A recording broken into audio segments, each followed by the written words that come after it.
Hi ladies and gentlemen, welcome to a new review. Finally we got a new car after this pandemic lockdown. We can start living our lives again. Here is the key. This is the new GLB. This is new class, but made on GLX, less edgy, squarish, more roundish, but still squarish design. Key is the same as other Mercedes cars, really elegant, high quality made, enough weight, not too light, not too heavy. If we unlock the car, this is not the AMG package, this is a middle package. I'm gonna write it down. This is powered by 200. This is a 200D, so this is a 2.0 diesel, 4-cylinder inline turbocharged with 150 horsepower. And I must say I was surprised. I thought this car would be a lot heavier and slower with this engine, but it's surprisingly very responsive and torquish. LED fog lights, you can see daytime running lights. The bigger ones turn into a turn signals. You can see puddle lights. She's gonna walk around again. And then on the back, familiar now lights, a little bit changed from the other classes. And if you hold the key, the trunk unlocks. It's huge. I mean, not huge, but it is big. It's more than decent. It's 570 liters of trunk space, of cargo space, whatever. You can fold down the shelf even lower. This is definitely a nice family car. This is a 5-seat version. You can also equip a 7-seat version, and there's no compromise with the seats. I mean, with the cargo space, it's the same. And you can slide forward the rear seats. Just again, blinkers on the back. Now let's jump into the car. The exhaust is fake, but it does look good. The car is sitting on 18-inch alloy wheels, summer tires. And let's get inside the car. Now I'm just gonna turn off these lights just to show you how the interior is illuminated. The dials, everything is illuminated in white, and the lights, footwell is white, and then when you turn on the car it changes. Of course, over here in the mirror, not sure if you can see, there's a little light that turns on and illuminates this area, but there's also 2 reading lights. Now I'm gonna keep my key in the pocket, and let's start this by pressing the start button. So everything comes to life. First, my seatbelt, of course, safety first as always. Interior lights, the seatbelts tightens up, just so you know. The interior lights, I love Mercedes-Benz because of this. I love this turbine vents. It's, you know, it's great looking, it's amazing. As you can see, the colors kind of shift. There's multiple colors. You can see them in my other car reviews. I'm not going to go through those because I tend to talk a lot inside of the car. I hope this won't be too much distractive. Actually, I'm just going to go and to comfort, brightness, and I'm just going to lower this like to 70% because it might be a little bit too much and distracting in the video. Get always this rear seat belt unbuckled. There's no one on the back seat. You can customize these screens. What you're interested is car's consumption. I've managed to get 6.5 average at the moment. This is all full because the car was sitting idling while I was filming some exterior interior shots, but I managed to got it to 6.3, and I got it with 6.2. so we're gonna, you know, figure it out on this drive how much is gonna lower. This car particularly has the augmented reality in the navigation. You can also see traffic here. This is a night mode, has a day mode, and you can see green, less traffic, and where there's traffic it's red or orange. And I love the augmented reality. And also cool feature, there's 2 cameras for the lane assist, but there's also camera when you come to a stoplight. If you're first in Europe, the stoplights are in front, not after. the intersection, and then it shows you the traffic lights, so that's a cool feature. Okay, let's head on. I'm gonna put it to drive. Not talk too much stationary, not to waste time. So I must say that I was looking forward to testing this car, and first time I saw it on the Frankfurt Auto Show, it looked really elegant. Honestly, yes, a little bit squarish design, but not that bad.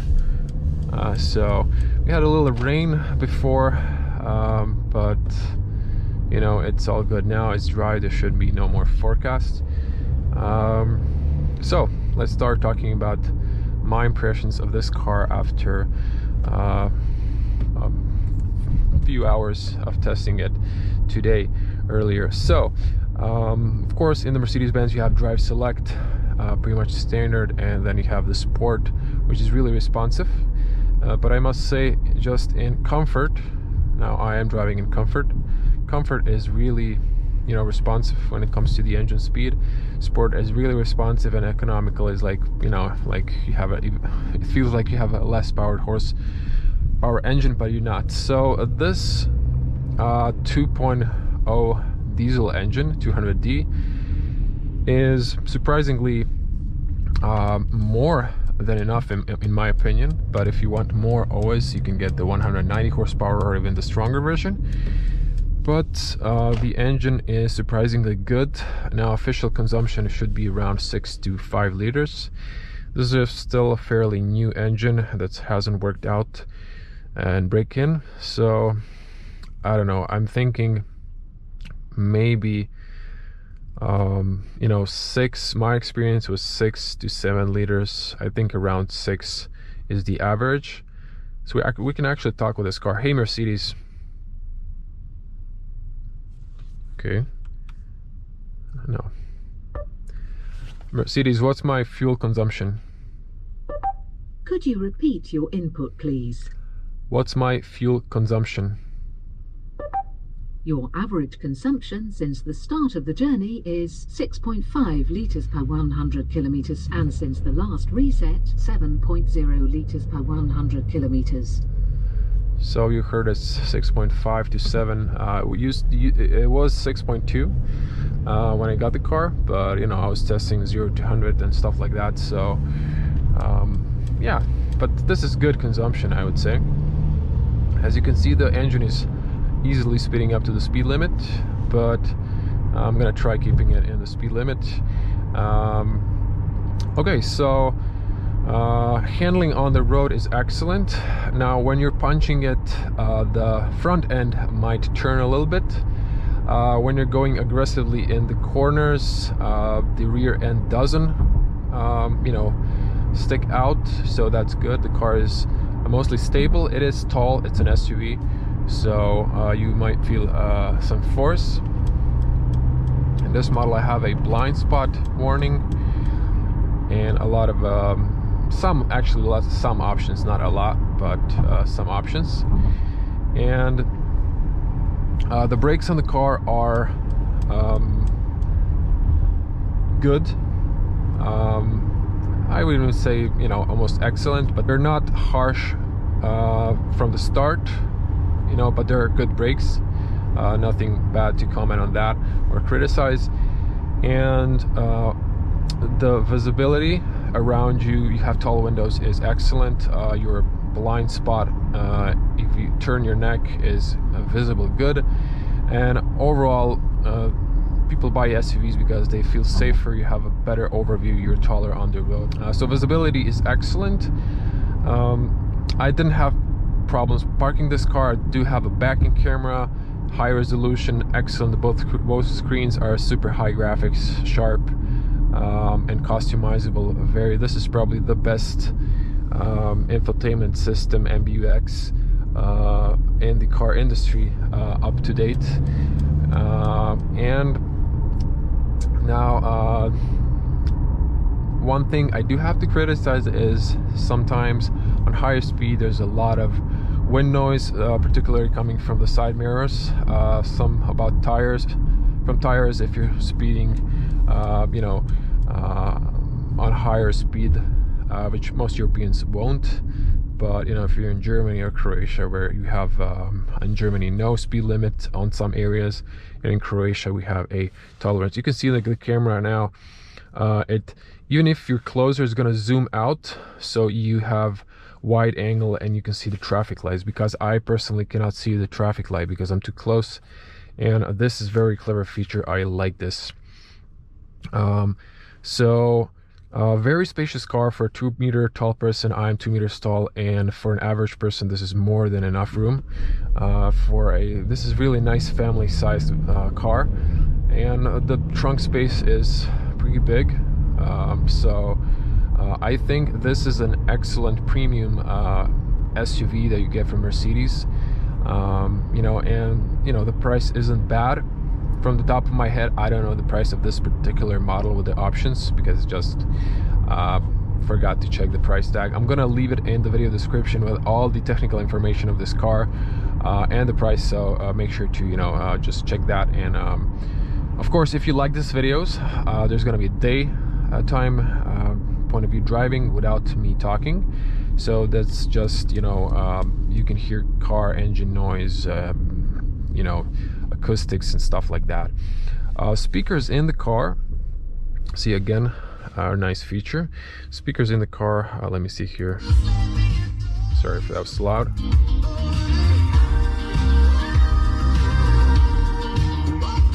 I'm gonna mute that, I don't want to get a copyright strike. Anyway, the speakers are bass speakers. I think they're decent. If you have money for the premium speakers, the upgraded ones, you know, that's always a good decision. And now the suspension of the car, what I was talking about, the handling is good on the road, the performance is good, the suspension is quite good, comfortable, considering this is sitting on 18-inch alloy wheels, so there's less tire, more alloy for the good looks. And trying to think if I missed something. I kind of summoned everything I wanted to say about this car real fast. There's also some cool features in the infotainment, especially the augmented reality, which just gives you some kind of pointers. We have a cruise limit here, and it's very, very intuitive to use, and it's really easy. The steering wheel will you know, easily keep up through the curves in the lane. It'll drive for you for about 12 seconds, and then it'll ask you to you know, hold the steering wheel, just, you know, to tap on it, just jiggle it a little bit, just to confirm that you are present. Tap of the brake and you disengage the cruise control and the adaptive you know, radar on the front. So really impressed with the new Mercedes GLB as a whole. We're coming out to, I'm not gonna go through the orange light, yellow, whatever you call it, but we're gonna stop here, and we're gonna jump to a freeway and do a little test to 150, so you can hear the noises, and then we're gonna come to a empty road where we can test 0 to 100, and where I can show you the performance of this LED lights. Okay, so there's really not a lot that I can criticize on Mercedes, because most of the things are to my preference personal. I wish that the side mirrors had turn signals that are facing their driver as well, but it doesn't have that. That's something I like in some other German brands. But okay, so I'm gonna stop talking for a few minutes so you can hear some noises car makes.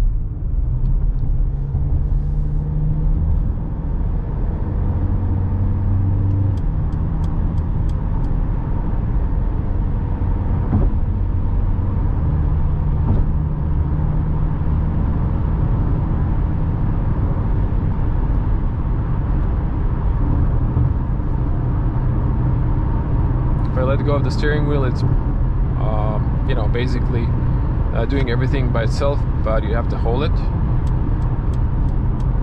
The LED lights are pretty good. I've seen brighter ones, but this is the short beam, not the long beam. I'm gonna test it after this truck.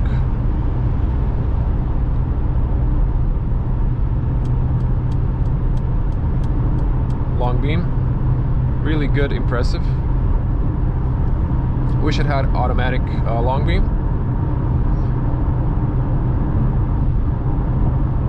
Okay, I'm gonna disengage the cruise. Now I'm gonna switch to the, this is economic, so if I press the gas, it's really, it's noisy, but you know, it's moderate. Now comfort, speeding up.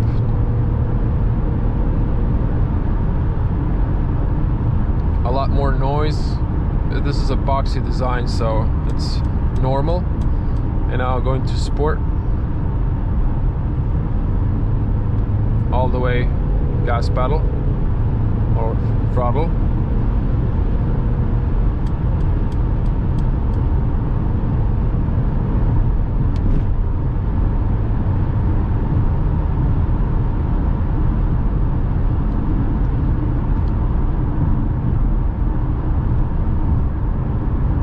Have the speed limiter, so if you're in a country that's really strict about the speed limits, you have no worries.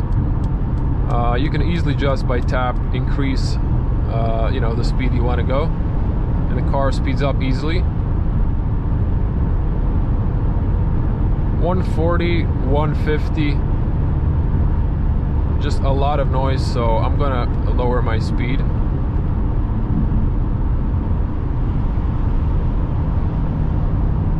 This is an overpass, that's why there was 100, but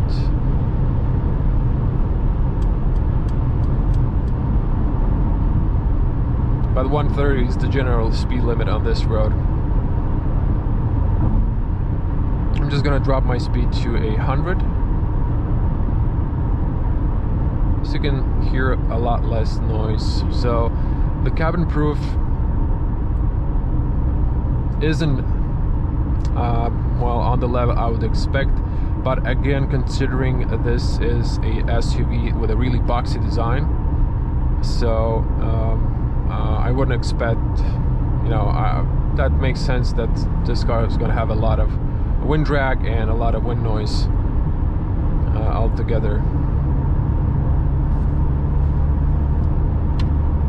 So back to comfort, we're actually leaving here, but I'm gonna turn it on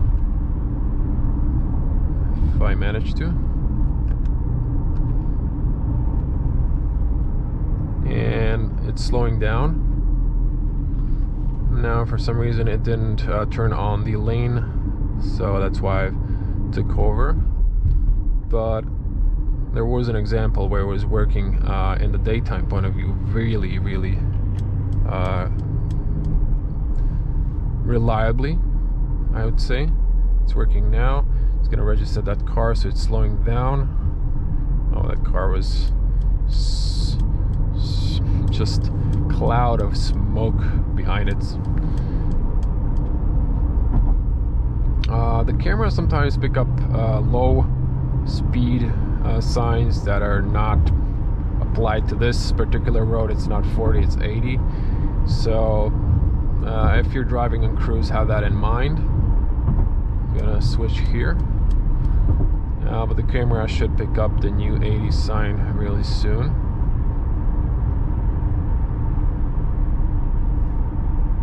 Now that there's a green sign and it recognizes like that my hands are on the steering wheel, so I can let go and just, you know, it's driving 80 by itself. Now around 12 seconds, you see it's gonna ask. If I don't confirm, it's probably gonna try stopping the car on the right side. So the LED lights, there's an excellent illumination, especially when the road markings are freshly new. So I'm going to go to the menu, and I'm going to go to the info menu. And checking our consumption, it's 6.5 liters. Actually it's getting down, so I think this is, for this kind of type of car, pretty good. You can see that triangle with a blind spot warning. I'm gonna slow down here because I need to change a lane. Not trying to cut him off, I just need to turn a left on the traffic light. Waiting on a traffic light, and honestly this is such a good, I wouldn't call it an invention, but this is just such a good logic. I mean, I think this should be standard on every car in the future. You know, this is real like troubleshooting, programming, thinking. Put a camera on the top, it's around here, and then, you know, just conveniently use it for this kind of situations.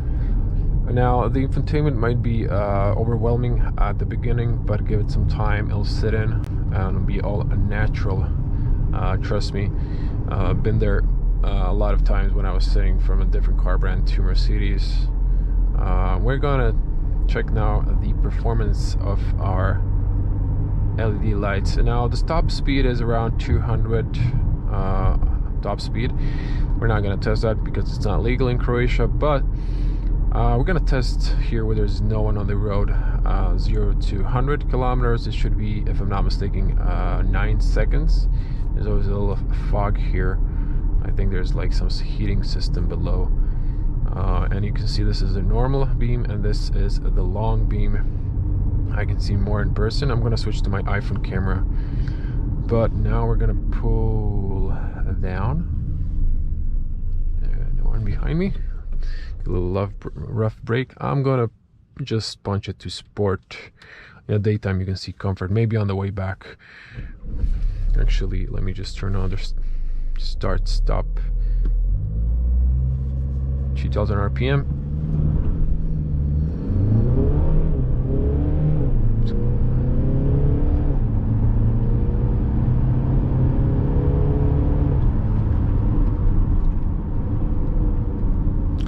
Brakes are pretty good.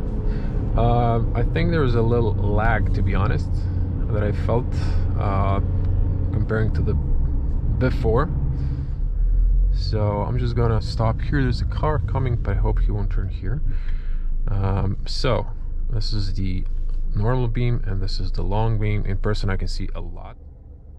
Okay, this is the iPhone camera, this is a normal beam, and then the high beam.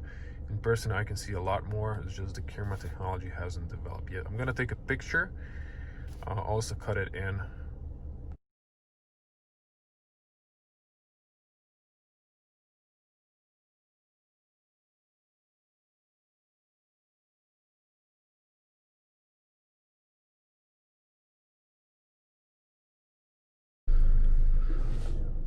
Okay, so just backing up to show you the camera. Pretty good, crispy looks.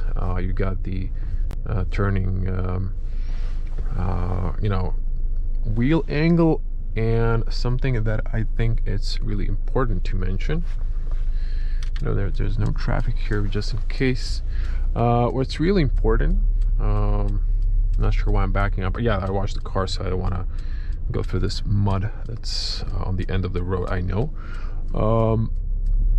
The good thing about this car, that's particularly important with SUVs, is car turn radius, and it's excellent. It's very good, so it's really not a problem to make a good short turn. I'm talking about the angle.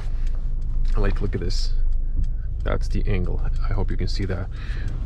If I turn here, there's no one today. Now, as I was setting up the navigation to show you the augmented reality, yes, so I just found out that this car has a night camera as well. Look at this. This is basically night vision, is it not? It's not. Oh, so I just, yeah, the camera works pretty good at night as well. When it comes to augmented reality, look at this. When you're using navigation, the car camera on the top, the car will turn it on a lot of times, and there will be, I'm driving in the middle of the road because there's some debris from the wind, but there will be traffic lights also on the navigation. And you can see now there's like a arrow in front of you. Now I'm pretty sure, yeah, the car just figured out the route I wanted to show you. And still you can see the traffic light, and you can see this, it's telling you the you know, the street and where to go. So on the map in the camera, that's the part of the augmented reality. Also on the navigation, sometimes you have buildings. It's really nice, especially the graphics. And one thing I didn't mention, but I think it's obvious, the automatic transmission is pretty good and reliable on the Mercedes, so I don't have any complaints about it. Okay, so let's sum this video up. You might be wondering, who is this car for? What market they're looking for? Well, they're looking for everyone basically, but they are targeting younger audience, I mean younger consumers that might be interested, but also you know, older generations that haven't been in the premium brand. Okay, finishing our video here. I saw that pedestrian, but he was way back. We're gonna finish it in the garage. Why? Because I like to pretend that we're driving from point A to point B.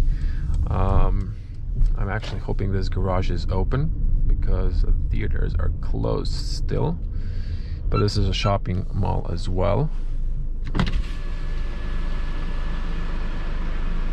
And let's get that ticket.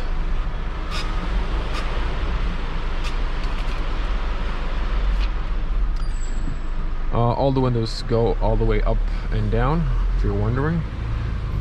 More on details you have in my in-depth detail reviews that you can check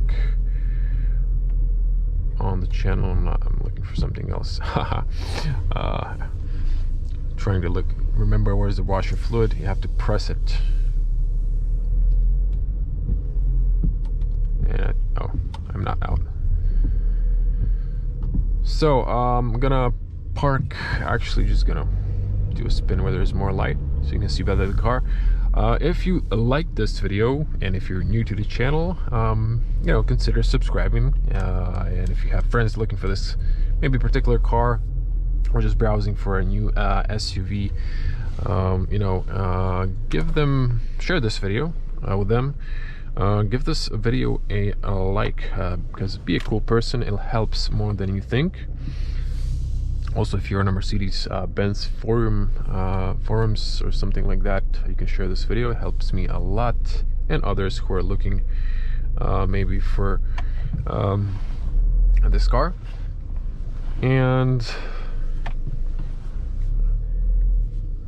sorry, still not used to this lever. I'm used to the on the bottom stuff that I have on my car. And we're here. Thank you for watching. As always, stay safe on the road, be responsible, and stay safe. Still, the pandemic is not completely over, so stay safe. I'm gonna see you in the next one. Don't forget your phone when you're in the car. I wish Mercedes told me that, like my car does, but it doesn't. Just small things they could consider adding in the future. And that's it. Subscribe to the channel, like the video. See you in the next one. Bye.